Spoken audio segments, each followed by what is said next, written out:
All right, today we got a attachment that goes on the back of a tractor. It's a PTO attachment. The model is a Mustang 7117 Vertidrain Aerator.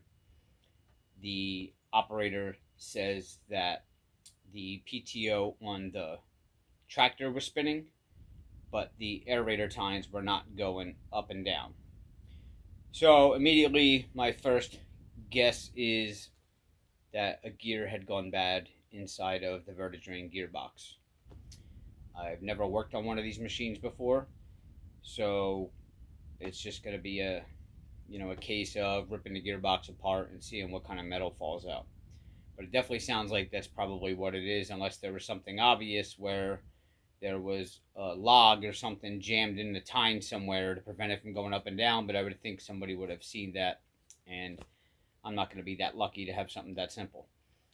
The cost of the gearbox can run you on the upside of $1,200 or more, maybe cheaper, maybe a couple $100 cheaper or less, but they're not cheap.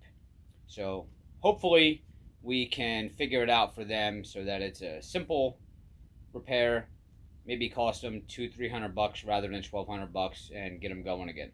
So let's go take a look at what we got and see if we can fix it for them. Alright, this is a Vertidrain 7117 Mustang PTO attachment aerator.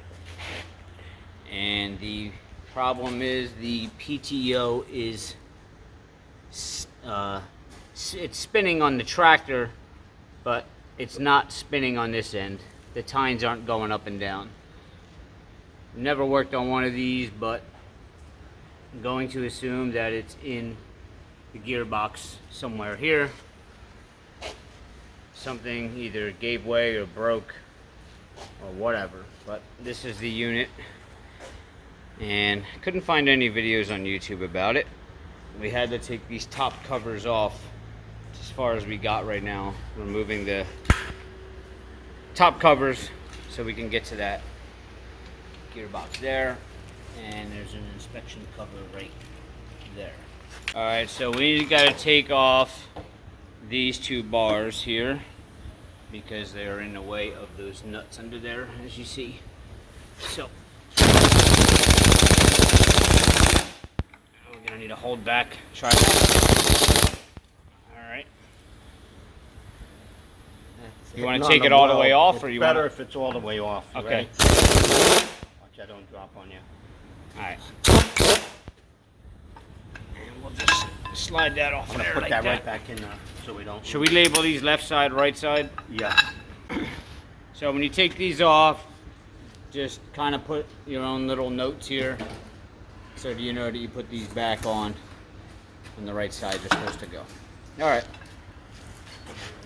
We'll do this next one. Alright, you can see now we have this inspection cover here. It's exposed and we're able to get to the bolts. So hopefully that'll show us what's going on when we lift that. We don't have to dig any further. Again, I've never been inside of one of these before, so we may find nothing. And then we would have to drop this entire assembly down, which includes dismantling these first couple tines here to get that shaft out, and I really don't want to get in that deep, but let's get these off and see what's underneath. Alright, so the first thing that we're gonna do is take out this drain bolt here. We're gonna drain some fluid out before we go removing any of these covers so we don't have a mess on the floor. So just get yourself a little pan. You can see we have ours kind of just wedged in there, and we're gonna crack that bolt and get that fluid out of there.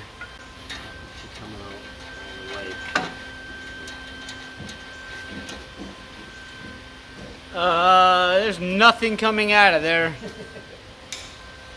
Well, it is sitting upright. Yeah, but you would think, I mean, your gauge is all the way up here. So you would think that if it were to be filled this high, there still should be something coming out of there. We're bone dry. We may want to label this top because The aerator. Right, top, is bottom. there. I agree with that. I got the marker in my pocket. Label this top. T for top. Well, let's just do a B in case our T gets erased. Put a T right here, would you please? So they match. Or down here, down. Oh, it don't matter. Yeah, this way, T to T. It's pretty. All right. This might be a few minutes, yeah. All right, so we're down to the last bolt. We're gonna pull that cap off and see. Hopefully, some fluid comes out of there.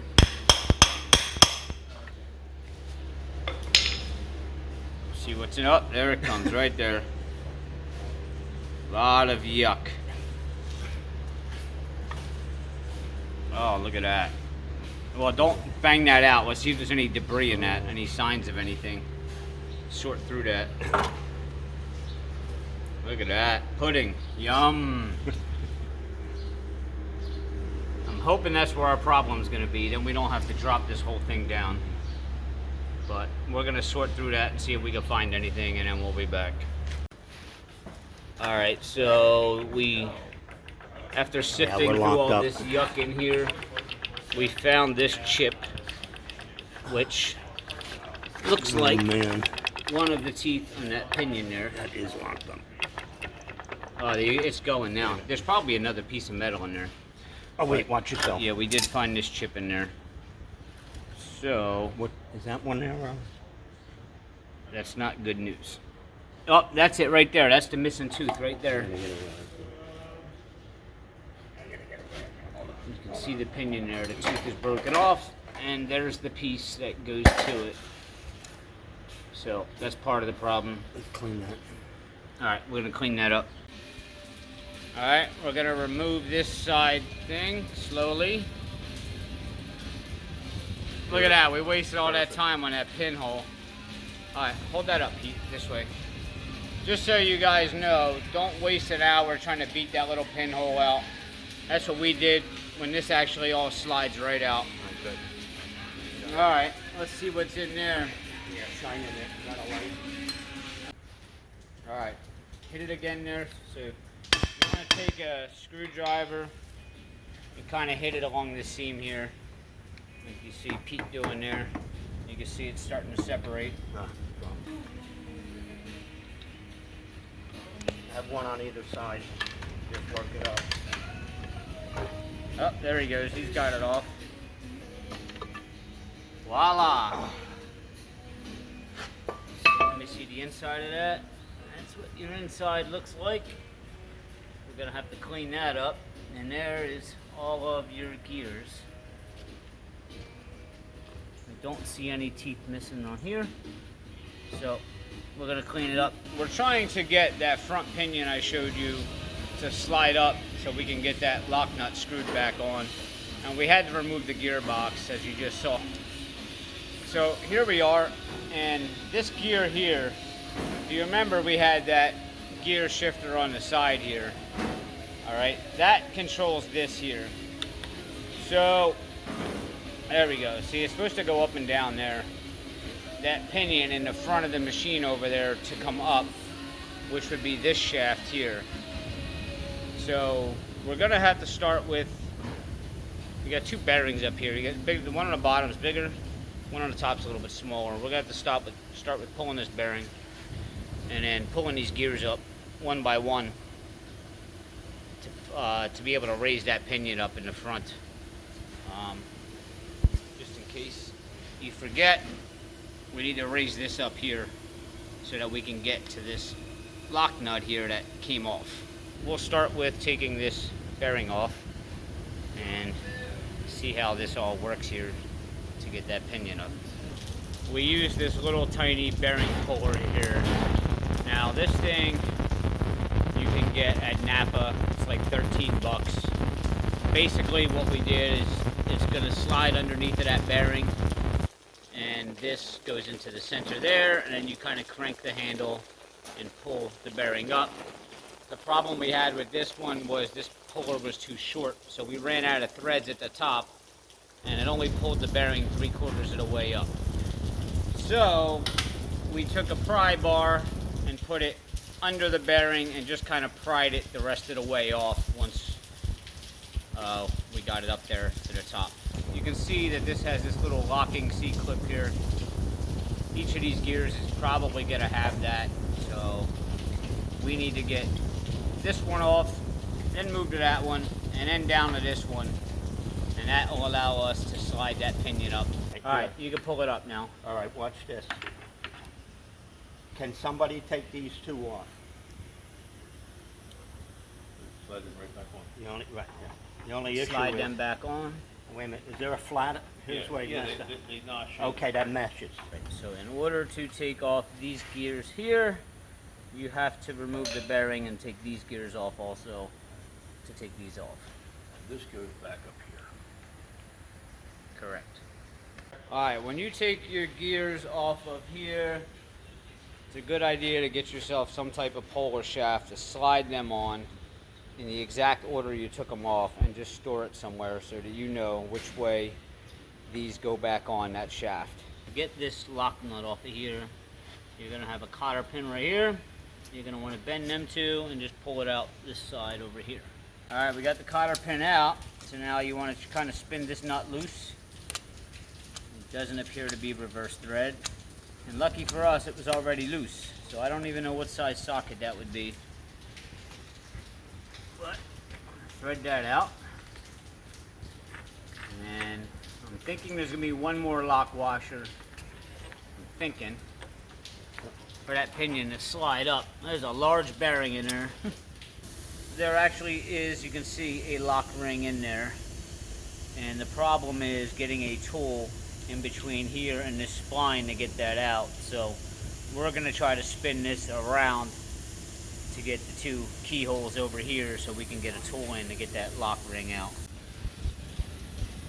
Alright, so after you get the bottom gear off of there, you're going to run into this nightmare of a C-clip, which took about 9.5 guys and 6 screwdrivers to get out. But it's out. Did that do anything? It's out, pinion's out. Alright, there's our pinion. You have no threads on that shaft, so that will come out. That's what we were trying to get out the whole however time. we pull that shaft out, that should slide up then. At least this Now you should. can see. That's awful hard in there.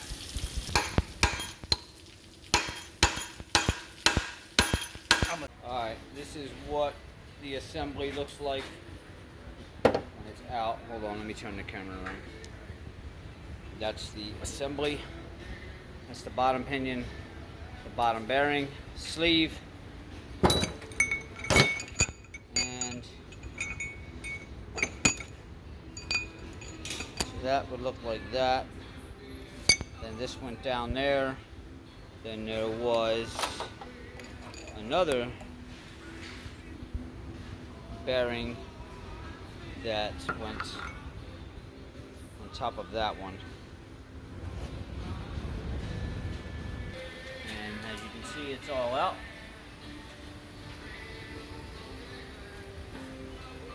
It was not easy.